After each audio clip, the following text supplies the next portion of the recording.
Você vai dormir tarde, acorda cedo, queima a língua com café logo pela manhã, come qualquer coisa que não deveria, é ignorado por você sabe quem. Dá uma olhada em todo o trabalho acumulado e não tem a menor vontade de fazer esse trabalho. Tenta engolir uma dose de motivação e logo desiste, mas mesmo assim tem que trabalhar por pura necessidade. E na hora do almoço você se dá conta de que já tem mais problemas do que cabem na lista de resoluções do ano que vem. Mas não é só isso, tem todo mundo lá fora, o que talvez você se lembre quando vê as notícias, ou quando entra no Twitter, ou quando tem um momentinho pra parar de olhar pro seu próprio umbigo, a fome, a miséria, o trabalho infantil e as pessoas morrendo de doenças facilmente curáveis. E ainda tem a mistura do mundo lá fora com o mundo aí dentro, o caos político, o caos econômico, o caos social, o caos na saúde, a guerra ideológica, a intolerância e as intermináveis brigas entre pessoas que supostamente querem a mesma coisa, um mundo melhor. E mais, essa casa é pequena, essa cidade é feia, esse país é uma piada. E mais, você se sente culpado por reclamar dos seus problemas quando tem tanta gente com problemas bem maiores. E mais, você se sente mal porque mesmo assim não melhora. Às vezes a vida é meio difícil. Como é que alguém pode ficar em paz no meio de tudo isso? A vida tem que ser necessariamente cheia de sofrimento? Existe algum sentido para a existência? A gente tem procurado por uma resposta satisfatória a essas perguntas por alguns milhares de anos. E por enquanto a gente tem um total de 0,7 boa resposta. É assim mesmo, não tem plural. A parte engraçada é que a gente não vai descobrir, mas vai continuar vivendo mesmo assim. Muito engraçado, né? Então, por enquanto, se você não tem um propósito na vida, aqui está. Aprenda a tocar gaita. É barato, é legal, cabe no bolso, é fácil o suficiente para não desistir e complexo o suficiente para se aprofundar. E todo mundo precisa de um amigo que toque gaita na roda de violão. Agora, pelo menos, você pode sofrer com um propósito.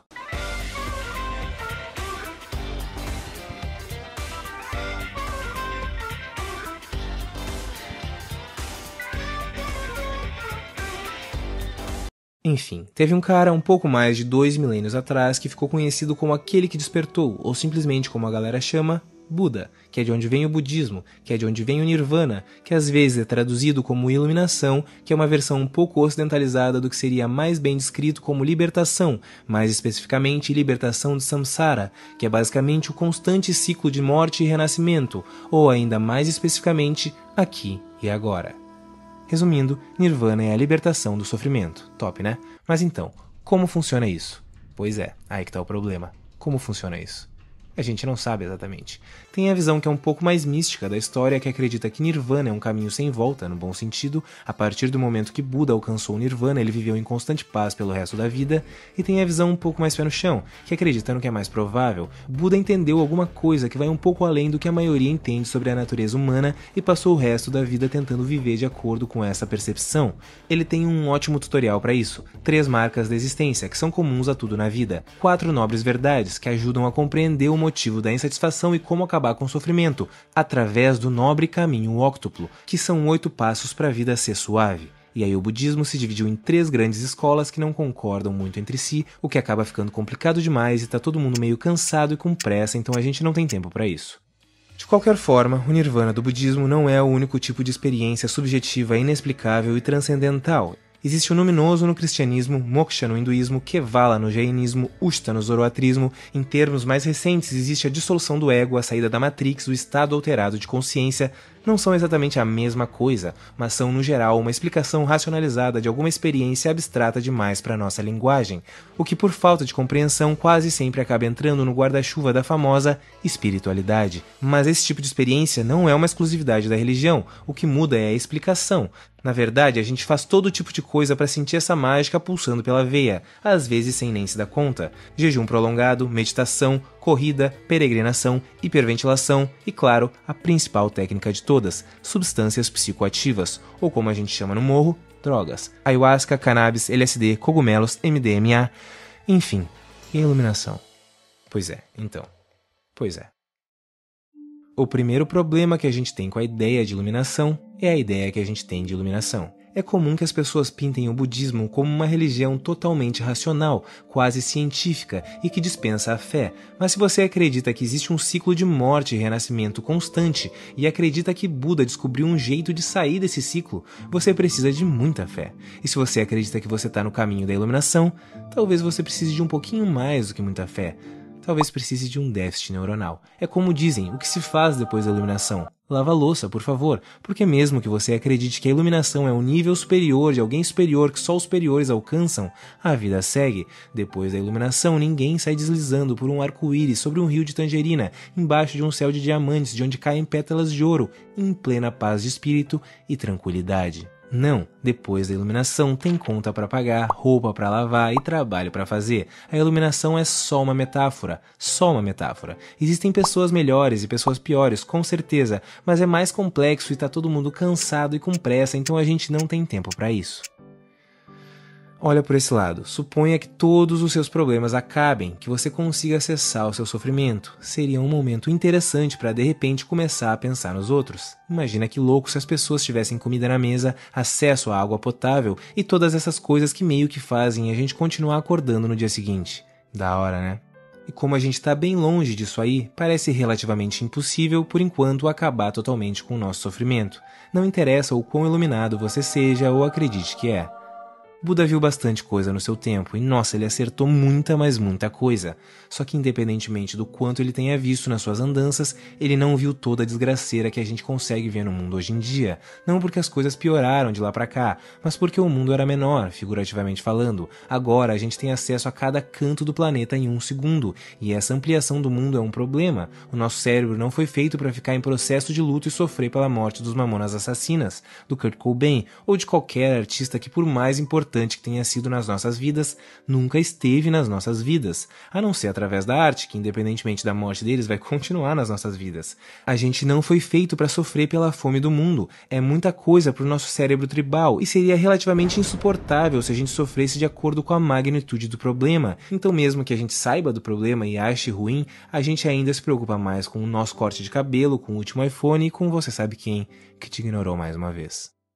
O que nos leva ao budismo de novo. De acordo com Buda, a raiz do sofrimento é o desejo e a ignorância. A gente entende isso pelas 3 marcas da existência. E como tá todo mundo cansado e sem tempo, vamos ver um resumo bem desgraçado. Anicca. Tudo é impermanente, os rios, as montanhas, os cachorros, a sua autoestima e, claro, você.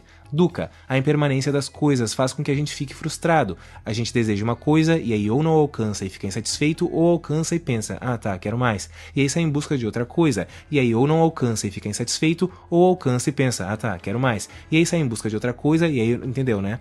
E Anatta, também conhecida como não-self, ou seja, o que você acredita por eu, não existe. Esse eu também é impermanente e está em constante mudança. Você não é um pai, não é um trabalhador, não é chato ou legal, não é nenhum dos papéis que você desempenha na vida. Se essas coisas mudam, o que você acredita que é um eu não deixa de existir. Mas o que é exatamente esse eu? É uma ilusão. O desejo de que as coisas sejam permanentes, imutáveis e de que a gente consiga agarrá-las misturado com a ignorância que não deixa a gente enxergar que tudo muda o tempo inteiro, que nada é eterno e que não existe um eu, é o que nos faz sofrer.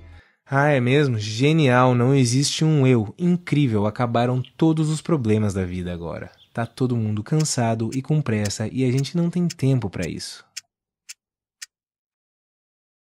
Na verdade, esse é o maior problema. A gente tá sem tempo há muito tempo. Lembra do pôr do sol? Aquela bola de fogo gigante sumindo no horizonte, sabe? Aquele momento sozinho de tardezinha em silêncio que você conseguiu parar, sentar e sair do modo sobrevivência. Quando as aflições do dia a dia saem das nossas costas e nada do que importava alguns segundos atrás importa tanto assim. Quando parece que a gente entende um pouco mais sobre a vida e sobre a humanidade. Quando a gente entende que as pessoas não são más ou que não têm necessariamente algo contra nós, mas que são simplesmente pessoas, ou quase isso, cheias de defeitos e tentando fazer o melhor possível, exatamente como nós.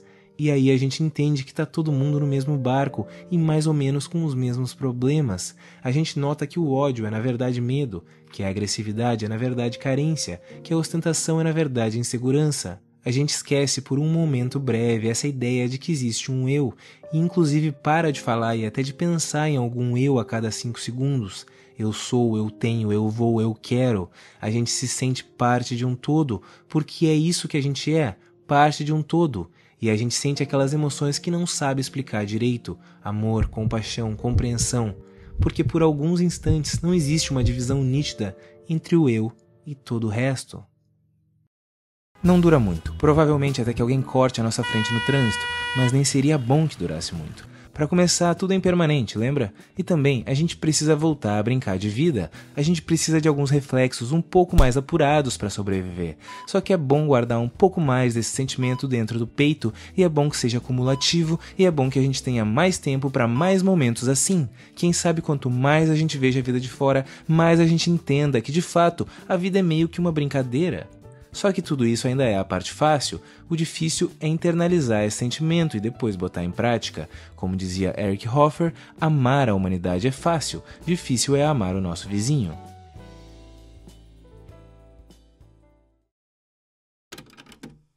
Nos anos 50, nos Estados Unidos, brancos e negros não moravam na mesma parte da cidade, não frequentavam os mesmos bares, eles mal se viam. Em 1956, um cara negro pegou uma guitarra, subiu num palco e tocou para uma plateia separada pela cor da pele, brancos de um lado, negros do outro, divididos por uma corda bem no meio. Por um breve momento, ouvindo uma das guitarras mais marcantes da história e vendo um cara dançar que nem um pato no palco, essas pessoas esqueceram de que achavam que eram diferentes alguns segundos atrás. Esse cara era Chuck Berry. Um cara que definitivamente não passa nem perto de qualquer coisa que a gente consideraria iluminada, mas que conseguiu unir as pessoas em nome de algo especial. Mas além das cordas que separam cor, credo, profissão, classes, etc., é como se existisse uma corda ilusória e invisível separando cada um de nós. Em 1977, a obra-prima do Chuck Berry, Johnny B. Goode, foi enviada ao espaço nas naves Voyager 1 e 2, com a seguinte mensagem: para os criadores de música de todos os mundos, de todos os tempos.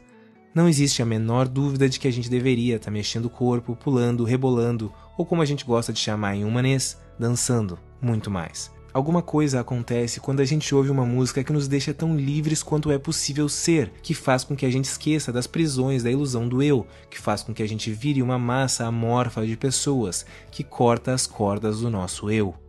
Sem drama, existem duas possibilidades. Ou a gente entende que tudo isso aqui é só uma brincadeira, ou em algum momento, não muito distante, a raça humana chega ao seu fim, o que meio que confirmaria a ideia de que era tudo só uma brincadeira, e que a gente deveria ter entendido a mensagem, e que a gente deveria ter dançado bem mais, e que a gente não deveria ter levado tudo tão a sério. Mas era óbvio que era uma brincadeira. Tinha céus estrelados, cachoeiras, lagos imensos, bisões, pinguins, vacas de franja, águias, aurora boreal.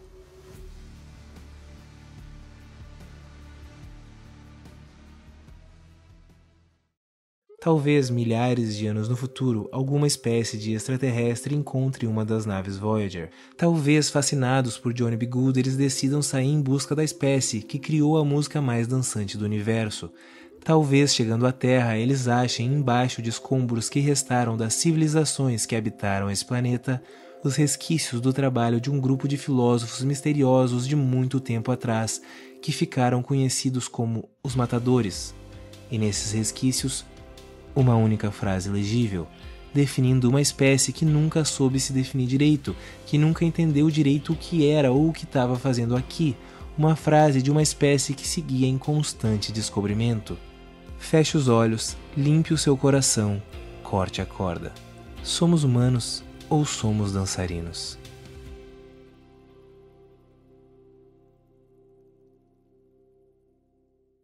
Agora, tem um link na descrição e no primeiro comentário fixado com toda a história da filosofia em vídeos desenhados, animados e no estilo Epifania Experiência. E se a ignorância é a raiz do sofrimento, conhecimento deve ser a cura. Então clica no link. Se bem que desejo também é a raiz do sofrimento, então talvez você só possa clicar no link se você não desejar clicar no link. O que é meio complicado e você deve estar sem tempo e cansado demais para pensar nisso, então só clica no link. Ah, você nem existe mesmo. Mas já aproveita e entra no canal oficial do Telegram. Toda semana tem 5 gotas de epifania, atualizações, etc. E deixa o like no vídeo, compartilha, se inscreve no canal e ativa o sininho para receber notificação a cada vídeo novo. Ainda vem muito pela frente.